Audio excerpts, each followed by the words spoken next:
Olá pessoal, meu nome é André Teixeira e sejam bem-vindos novamente ao canal Mosaicos e Miscelâneas. Se você já acompanha o nosso canal, sabe que nós temos vários projetos de leitura e o principal, ou pelo menos o maior deles, é o projeto Ler para Quem Não Pode Ler.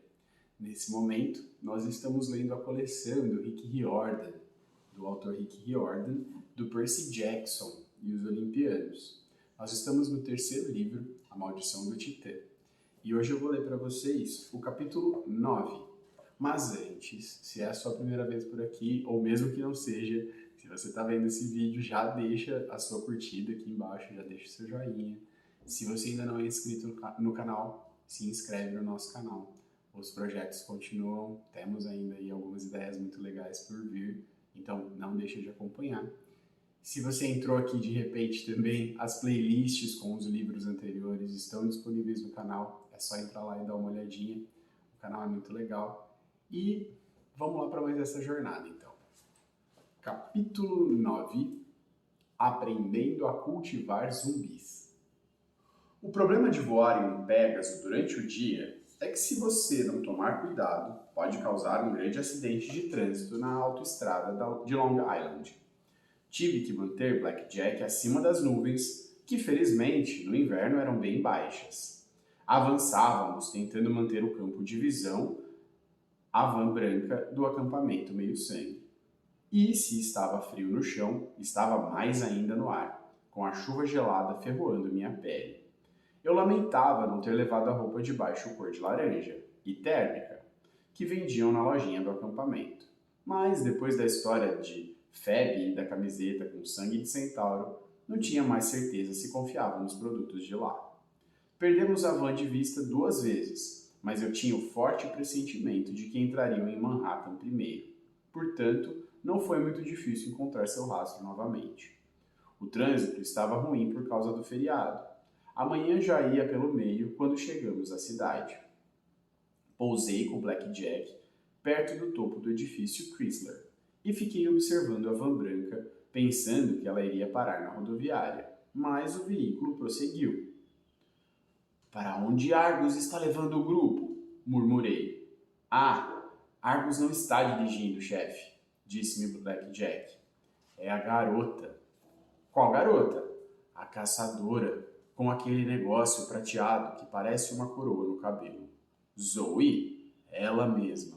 Ei, olhe, uma loja de donuts. Podemos comprar alguma coisa para a viagem? Tentei explicar a Blackjack que levar um cavalo voador para uma loja de donuts provocaria um ataque cardíaco em todos os policiais que estivessem por perto. Mas ele parecia não compreender. Enquanto isso, a van continuava seu caminho sinuoso na direção do túnel Lincoln. Nunca me ocorrera que Zoe soubesse dirigir. Ela parecia não ter nem 16 anos, mas, afinal, era imortal. Perguntei-me se ela teria carteira de Nova York e, nesse caso, qual seria a sua data de nascimento. Bem, eu disse, vamos atrás deles. Estávamos prontos para decolar do edifício Chrysler quando Blackjack relinchou, alarmado, e quase me derrubou. Alguma coisa se enroscava em minha perna como uma cobra. Levei a mão à minha espada, mas quando olhei para baixo não havia nenhuma cobra. Videiras haviam brotado das rachaduras entre as pedras do edifício.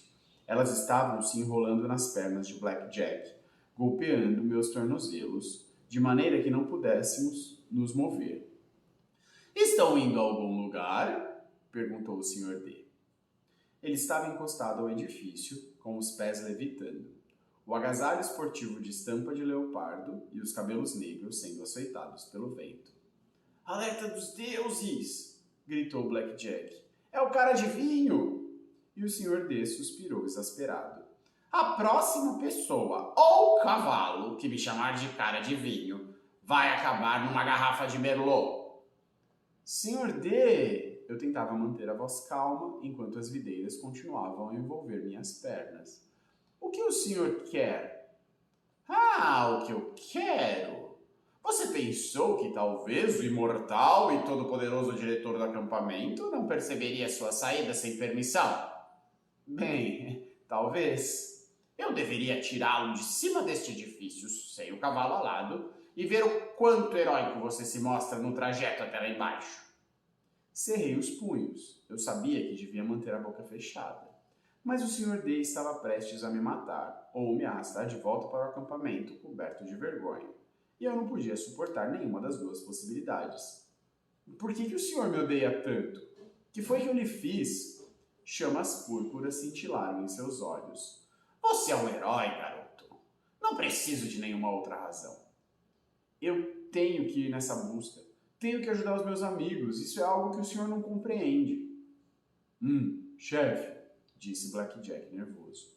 Preso assim nessas videiras, a 300 metros do chão, talvez fosse melhor você ser gentil. As videiras continuavam a se enroscar, me apertando ainda mais. Lá embaixo, a van branca ia se afastando. Logo estaria fora do campo de divisão. Eu já lhe contei sobre Ariadne? Perguntou o Sr. D. Uma princesa linda e jovem de Creta.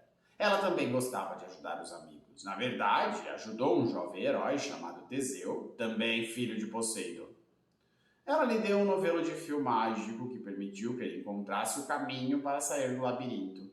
E sabe como Teseu a recompensou? A resposta que eu queria dar era, não tô nem aí, mas não achava que isso fosse fazer o Sr. D terminar a história mais rápido. Eles se casaram, respondi, felizes para sempre, o fim. O Sr. D me dirigiu uma expressão de escárnio. Não exatamente. Teseu disse que se casaria com ela. Ele a levou para bordo do seu navio e velejou em direção a Atenas. No meio do caminho, numa ilhota chamada Naxos, ele... Qual é a palavra que vocês mortais usam hoje? Ele a dispensou. Eu a encontrei lá, você sabe, sozinha, inconsolável, chorando até não poder mais. Ela abrira a mão de tudo, havia deixado tudo que conhecia para trás para ajudar um galante e jovem herói que a jogou fora como se ela fosse um chinelo arrebentado. Isso é errado, disse eu. Mas aconteceu há milhares de anos e o que isso tem a ver comigo? O Sr. D me olhou com frieza. Eu me apaixonei por Ariadne, garoto. Curei seu coração partido. E, quando ela morreu, fiz dela minha esposa imortal no Olimpo. Ela está à minha espera neste exato momento. E voltarei para ela quando tiver terminado este infernal século de punição em seu acampamento ridículo. Eu fitei. O senhor é casado? Mas pensei que tivesse se metido numa enrascada por perseguir uma ninfa do bosque. A questão é que vocês heróis nunca mudam. Vocês acusam nós, os deuses, de sermos fúteis. Deviam olhar para si mesmos. Vocês fazem o que querem, usam quem precisam usar e então traem todos à sua volta. Assim, queria me desculpar se não tenho o menor amor pelos heróis. Eles são um bando de egoístas e ingratos. Pergunte a Ariadne ou a Medeia e pode perguntar também a Zoe doce amarga. O que quer dizer como pode perguntar a Zoe? Ele agitou a mão com indiferença. Vá! Siga seus tolos amigos, vai! As videiras desenroscaram das minhas pernas. Pisquei incrédulo. O senhor está me deixando partir? Simples assim? A profecia diz que pelo menos 2 de vocês vão morrer. Talvez eu tenha sorte e você seja um deles. Mas preste atenção às minhas palavras, filho de Poseidon. Quer você viva ou morra, não vai provar que é melhor do que os outros heróis. Com isso, Dionísio estalou os dedos. Sua imagem dobrou-se como um folder. Ouviu-se um pá e ele se foi, deixando um leve aroma de uvas que foi rapidamente levado pelo vento. Essa foi por pouco, disse Blackjack. Concordei, embora talvez ficasse menos preocupado se o Sr. D tivesse me arrastado de volta para o acampamento. O fato dele ter me deixado ir significava que acreditava de verdade que tínhamos uma boa chance de fracassar totalmente naquela busca. Venha, Blackjack, disse eu, tentando parecer alegre. Vou comprar alguns donuts para você em New Jersey. Acabou que não comprei donuts para Blackjack em New Jersey. Zoe seguia para o sul como uma louca e já estávamos em Maryland, antes que ela finalmente estacionasse numa parada para descansar. Blackjack quase despencou do céu de tão cansado que estava. Vou ficar bem, chefe, arquejou ele. Só estou recuperando o fôlego. Fique aqui, ordenei. Eu vou espionar. Essa ordem eu posso cumprir. Isso eu posso fazer. Coloquei o boné da invisibilidade e fui até a loja de conveniência. Era difícil não me esconder. Eu tinha que ficar me lembrando de que ninguém podia me ver. Era difícil também porque eu tinha de me lembrar de sair do caminho das pessoas para elas não esbarrarem em mim. Pensei em entrar e me aquecer. Quem sabe comprar uma xícara de chocolate quente ou algo assim. Eu tinha os trocados no bolso. Podia deixar o dinheiro sobre o balcão. Estava me perguntando se a xícara ficaria invisível quando eu a segurasse, ou se eu teria que lidar com o problema de chocolate quente flutuante, quando todo o meu plano foi arruinado por Zoe, Thalia, Bianca e Grover, todos saindo da loja. Grover? Você tem certeza? Indagou Thalia. Bem, quase absoluta. 95%. Ok, 85%. E você fez isso com bolotas de carvalho? Perguntou Bianca, como se não pudesse acreditar. Grover pareceu ofendido. É um feitiço de rastreamento consagrado pelo tempo. Ora, estou bastante seguro de que fiz tudo certo. Washington DC fica a cerca de 100 quilômetros daqui, disse Bianca. Nico e eu, ela franziu a testa. Nós morávamos lá. Que estranho. Eu tinha esquecido. Não gosto disso, afirmou Zoe. Devíamos ir diretamente para o oeste. A profecia disse oeste.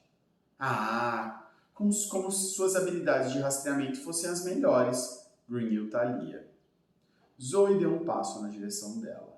Estás desafiando minhas habilidades, sua desvalida. Vós não sabeis nada sobre o que é ser uma caçadora.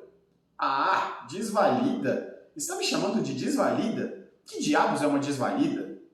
Ei, vocês duas, disse Grover nervoso. Ora, vamos... de novo, não. Grover tem razão, interveio Bianca. Washington é a nossa melhor aposta. Zoe não parecia convencida, mas assentiu relutante. Muito bem, vamos em frente. Você vai acabar nos fazendo parar na cadeia, dirigindo dessa maneira, grunhiu Thalia. Pareço mais ter 16 anos do que você. Talvez, disse Zoe asperamente. Mas eu dirijo desde que os automóveis foram inventados. Vamos, anda! Enquanto Blackjack e eu rumávamos para o sul seguindo a van, eu me perguntava se Zoe estaria brincando. Eu não sabia exatamente quando os carros foram inventados, mas imaginava que isso fora quase em eras pré-históricas, na época em que as pessoas assistiam TV preto e branco e caçavam dinossauros. Quantos anos tinha a Zoe? E aqui que o Sr. D se referia, hein? Que experiência ruim ela tivera com os heróis. À medida que nos aproximávamos de Washington, Blackjack começou a reduzir a velocidade e a altitude. Ele respirava pesadamente. Você tá bem? Perguntei a ele. Tudo bem, chefe. Eu poderia enfrentar um exército. Você não parece bem. E de repente eu me senti culpado, pois vinha montando o Pégaso por meio dia sem parar, tentando acompanhar o trânsito das estradas. Mesmo para um cavalo alado, isso devia ser duro. Não se preocupe comigo, chefe. Eu sou durão. Achava que ele tinha razão, mas acreditava também que Blackjack se esborracharia no chão antes de se queixar. E eu não queria isso. Felizmente, a van começou a desacelerar. Então cruzou o rio Potomac, entrando no centro de Washington. Comecei a pensar em patrulhar as áreas, mísseis e coisas assim. Eu não sabia exatamente como todas essas defesas funcionavam, e não tinha certeza se Pegasus apareceriam em radares militares comuns, mas não queria descobrir sendo abatido no céu. Deixe-me ali, pedia Blackjack. É perto o suficiente. Blackjack estava tão cansado que nem reclamou. Ele desceu na direção do monumento de Washington e me deixou na grama. A van estava a apenas algumas quadras dali. Zoe havia estacionado junto ao meio-fio. Olhei para Blackjack. Quero que você volte ao acampamento. Descanse um pouco. Paste. Eu vou ficar bem. Blackjack inclinou a cabeça cético. Tem certeza, chefe? Você já fez bastante, respondi. Vou ficar bem. E obrigado 1 milhão de vezes. 1 milhão de toneladas de feno, talvez, refletiu Blackjack. Isso seria ótimo. Tudo bem, mas tenha cuidado, chefe. Tenho a sensação de que eles não vieram aqui para encontrar ninguém tão amistoso e bonito quanto eu. Prometi que teria cuidado. Então Blackjack levantou o voo, circulou 2 vezes o monumento antes de desaparecer em meio às nuvens. Olhei na direção da van branca. Estavam todos saltando. Grover apontava na direção de um dos grandes edifícios que se alinhavam ao longo do National Mall. Thalia assentiu, e os 4 se puseram a caminhar no vento frio. Comecei a segui-los, mas então me detive. 1 quadra de distância, a porta de um sedã preto se abriu. Um homem de cabelos grisalhos e porte militar saltou. Ele usava óculos escuros e sobretudo preto. Bem, talvez em Washington seja de se esperar que haja sujeitos como aquele por toda a parte. Mas me ocorreu que eu vira aquele mesmo carro algumas vezes na estrada, indo para o sul. Ele estivera seguindo a van. O homem pegou o celular e conversou alguma coisa. Então olhou ao redor, como se estivesse se certificando de que o caminho estava livre, e começou a descer o mall na direção dos meus amigos. O pior de tudo, quando ele se virou na minha direção, eu o reconheci. Era o Dr. Espinheiro, o Manticore de Wester Hall. Com o boné da invisibilidade, segui Espinheiro a certa distância. Meu coração batia forte. Se ele tinha sobrevivido àquela queda no abismo, então Annabeth também devia ter sobrevivido. Meus sonhos estavam certos. Ela estava viva e sendo mantida como prisioneira. Espinheiro seguia meus amigos, tomando cuidado para não ser visto. Por fim, Grover parou diante de um prédio grande em que se lia Museu Nacional Aeroespacial. O Smithsonian. Eu estivera ali 1 milhão de anos atrás com a minha mãe, mas naquela época tudo parecia tão maior. Thalia verificou a porta. Estava aberta, mas não havia muitas pessoas entrando. Frio demais e as escolas estavam de férias. Eles entraram. O doutor Espinheiro hesitou. Eu não sabia por quê, mas ele não entrou no museu. Virou-se, preparando-se para cruzar o mall. Numa fração de segundos tomei a decisão e o segui. Espinheiro atravessou a rua e subiu os degraus do Museu de História Natural. Havia uma grande placa na porta. A princípio pensei que ali estivera escrito "Fechado para o evento pirata". Então me dei conta de que onde lera pirata devia ser privado. Fechado para evento privado. Segui o Dr. Espinheiro para o interior do museu, passando por uma imensa câmara cheia de esqueletos de mastodontes e dinossauros. Eu ouvia vozes mais à frente, vindas de trás de um conjunto de portas fechadas. 2 guardas estavam postados do lado de fora. Eles abriram a porta para Espinheiro e eu tive que correr para entrar antes que a fechassem novamente. Lá dentro, o que eu vi era tão terrível que quase arquejei alto e em bom som, o que provavelmente teria provocado a minha morte. Eu estava em uma imensa sala redonda com um balcão que seguia em círculo no centro do nível. Pelo menos 1 dúzia de sentinelas mortais montavam guarda no balcão, mais 2 monstros. Mulheres reptílicas com 2 troncos de serpentes em lugar de pernas.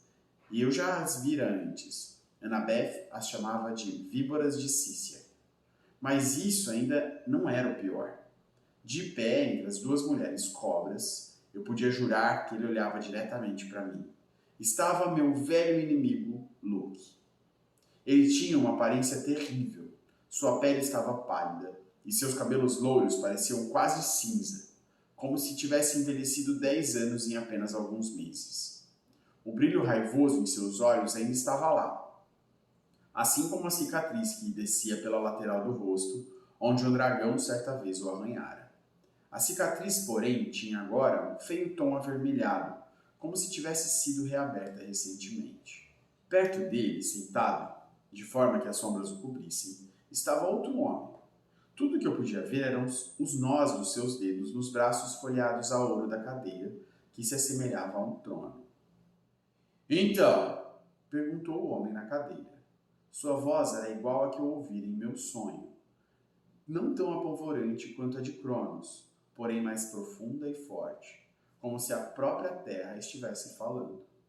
O som preenchia toda a sala, embora ele não estivesse gritando.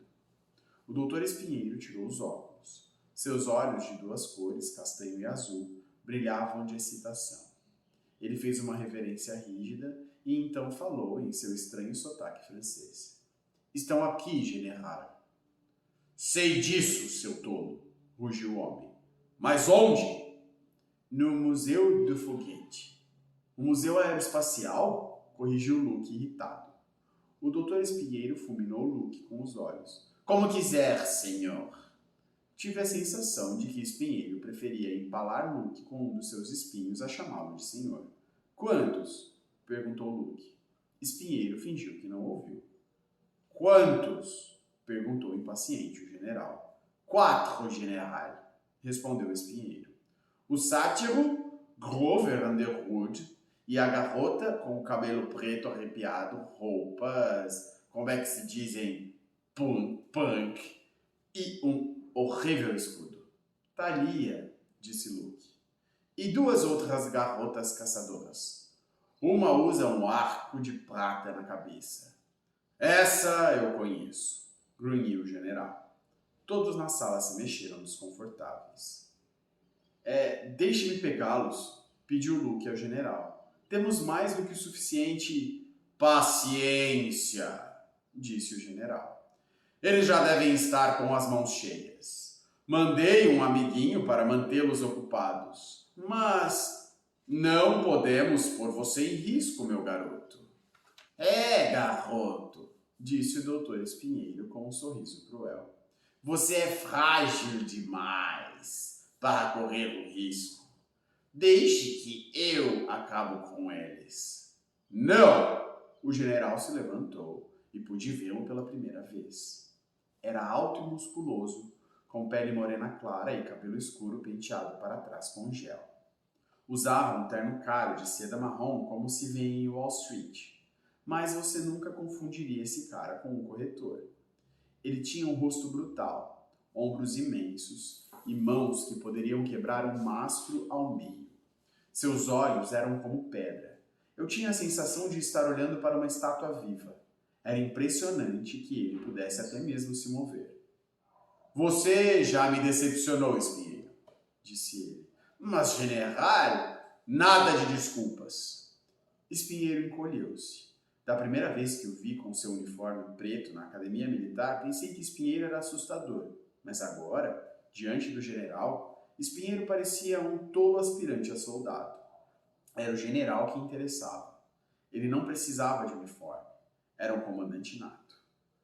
Eu devia atirá-lo nos abismos do Tártaro por sua incompetência, disse o general. Eu o enviei para capturar o filho de um dos 3 deuses mais velhos. E você me traz a magricela da filha de Atena? Mas você me prometeu vingança, protestou Espinheiro. Um comando só meu. Eu sou o comandante sênior do Sr. Cronos, disse o general. E vou escolher tenentes que me tragam resultados.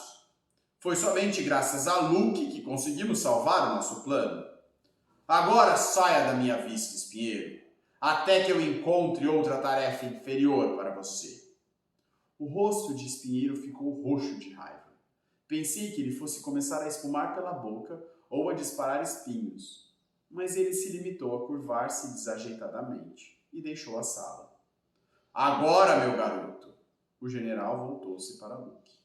A primeira coisa que precisamos fazer é isolar a meio-sangue Thalia. O monstro que procuramos, então, virá até ela. Será difícil nos livrarmos das caçadoras, observou Luke. Zoe Doce Amarga... Não fale o nome dela! Luke engoliu em seco. Desculpe, general, O general silenciou com um gesto da mão. Vou mostrar a você, meu garoto, como vamos vencer as caçadoras. Ele apontou para um guarda no primeiro piso. Você tem os dentes? O sujeito tropeçou adiante com um pote de cerâmica. Sim, general. Plante-os, ordenou ele. No centro da sala havia um grande círculo de terra, onde eu imaginava que haveria uma exposição de dinossauros. Observei com nervosismo o guarda pegar dentes brancos e afiados no pote e enfiá-los na terra. Então alisou a terra enquanto o general sorria friamente. O guarda recuou, afastando-se da terra, e limpou as mãos. Pronto, general. Excelente! Regue-os. E então deixaremos que farejem sua presa. O guarda apanhou um pequeno regador de estanho com pintura de margaridas, o que era meio bizarro, pois o que saía dali não era água. Era um líquido vermelho escuro e eu tinha a sensação de que aquilo não era ponche havaiana. O solo começou a borbulhar. Logo, disse o general, eu vou lhe mostrar, Luke. Soldados que farão seu exército naquele barquinho parecer insignificante. Luke cerrou os punhos. Passei um ano treinando as minhas forças. Quando a princesa Andrômeda chegar à montanha, elas serão as melhores. Ah! Disse o general. Eu não nego que as suas tropas constituirão uma excelente guarda de honra para o Sr. Cronos. E você, naturalmente, terá um papel a desempenhar. Achei que Luke ficou mais pálido quando o general disse isso. Mas, sob a minha liderança, as forças do Sr. Cronos se multiplicarão por 100. Nós seremos invencíveis. Observe minhas definitivas máquinas mortíferas. O solo rompeu. Dei um passo para trás nervoso. Em cada ponto em que um dente havia sido plantado, uma criatura se erguia da terra. A primeira delas disse, miau? Era um gatinho, um pequenino filhote alaranjado, com listas como as de um tigre. Então surgiu outro, até que havia uma dúzia deles, rolando de um lado para o outro e brincando na terra. Todos os olhavam incrédulos. O general rugiu. O que é isso? Gatinhos fofinhos? Onde você encontrou aqueles dentes? O guarda, que havia trazido os dentes, encolheu-se de medo. Na exibição, senhor. Exatamente como o senhor disse. O tigre dente de sabre. Não, seu idiota! Eu disse o tiranossauro! Recolha essas bestinhas peludas infernais e leve-as para fora. E nunca mais apareça na minha frente. O guarda, aterrorizado, deixou cair o regador, recolheu os gatinhos e saiu precipitadamente da sala. Você! O general apontou para outro guarda. Vá buscar os dentes certos agora! O novo guarda correu para cumprir as ordens. Imbecis! Murmurou o general. É por isso que eu não utilizo mortais, disse Luke. Eles não são confiáveis. Eles são tolos, fáceis de comprar e violentos, disse o general. Eu os amo. Um minuto depois, o guarda entrou correndo na sala com as mãos cheias de dentes grandes e pontudos. Excelente! Disse o general. Então subiu na balaústra do balcão e saltou da altura de 6 metros. O piso de mármore rachou sob seus sapatos de couro no ponto em que ele aterrissou. Ele se endireitou, estremecendo, e massageou os ombros. Maldito pescoço duro!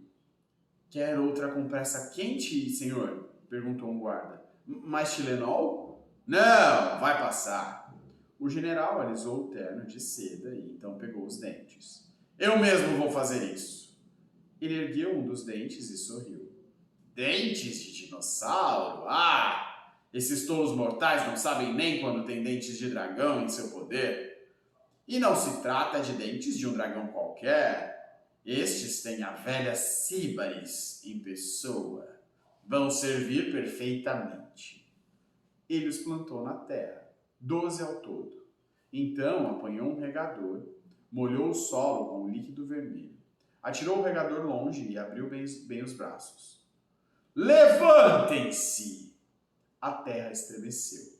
Uma única e esquelética mão surgiu da terra, tentando agarrar-se ao ar.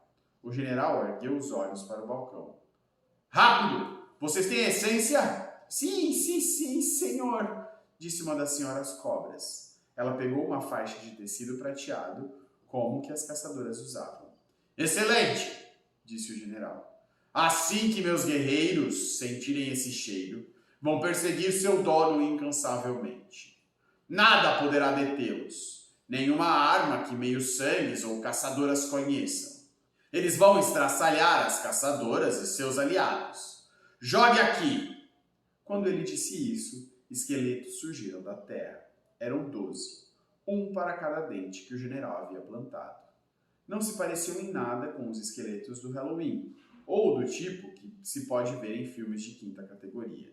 Nesses, enquanto eu olhava, a carne ia se formando, transformando-os em homens, mas homens com a pele cinza opaca, olhos amarelos e roupas modernas. Camisetas justas cinza, calças camufladas e botas de combate.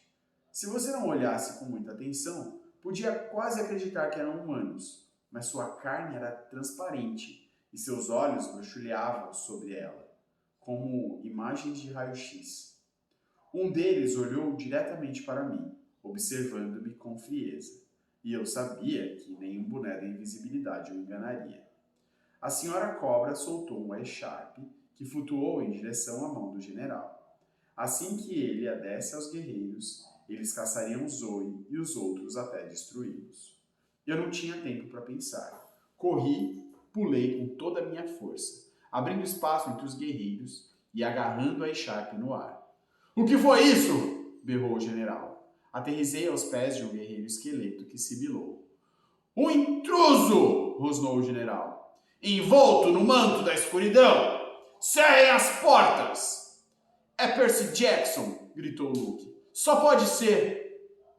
Disparei para a saída, mas ouvi o som de tecido se rasgando e percebi que o guerreiro esqueleto havia arrancado um pedaço da manga da minha roupa.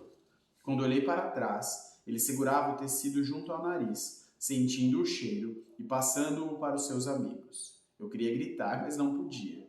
Passei espremido pela porta no momento em que um dos guardas a fechavam e ela bateu violentamente atrás de mim.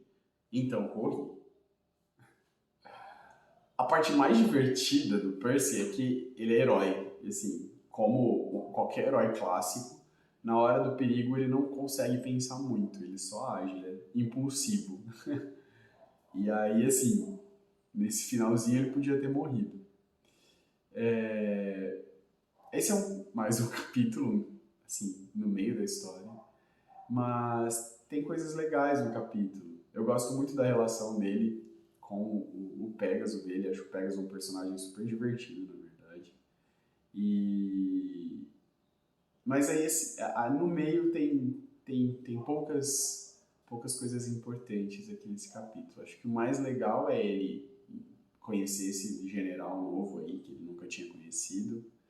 Ver, mais uma vez, o Luke ali tramando por trás de todas as coisas que estão acontecendo. E o heroísmo dele, né? Sempre se enfiando à frente das coisas, correndo atrás do que está acontecendo, tentando salvar os amigos. Eu acho que o que fica é isso, né? O Percy é, como os grandes heróis, alguém que tenta salvar sempre as pessoas que ele ama. Enfim, eu espero que vocês tenham gostado da leitura. Não esqueçam, lembrando novamente, de compartilhar com os seus amigos, de deixar o seu curtir, de se inscrever no nosso canal. E até a próxima leitura. Um beijão. Tchau, tchau.